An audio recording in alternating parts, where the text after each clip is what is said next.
आज जी घटना घडली बदलापूरला, त्या घटनेकडे दुर्लक्ष करून आपल्याला चालणार नाही.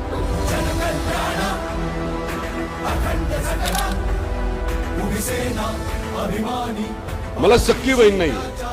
कदाचित परमेश्वराच्या मनात असेल की याला सख्खी बहीण जरी नसली तरी याला या परिसरातल्या सगळ्या माता भगिनींचा भाऊ म्हणून काम करायचंय, म्हणून याला सख्खी बहीण दिली. या पिंपरी चिंचवड शहरामध्ये कुठल्याही जाती धर्माची जर मुलगी असेल, बहीण असेल, माता असेल, त्या संग असं घडलं तर आपण सगळा विचार बाजूला ठेवायचा. आणि त्यांनी सांगितलं कोर्टात न्याय देईल. बदलापूरच्या घटनेत काय सांगितलं, कोर्ट न्याय देईल.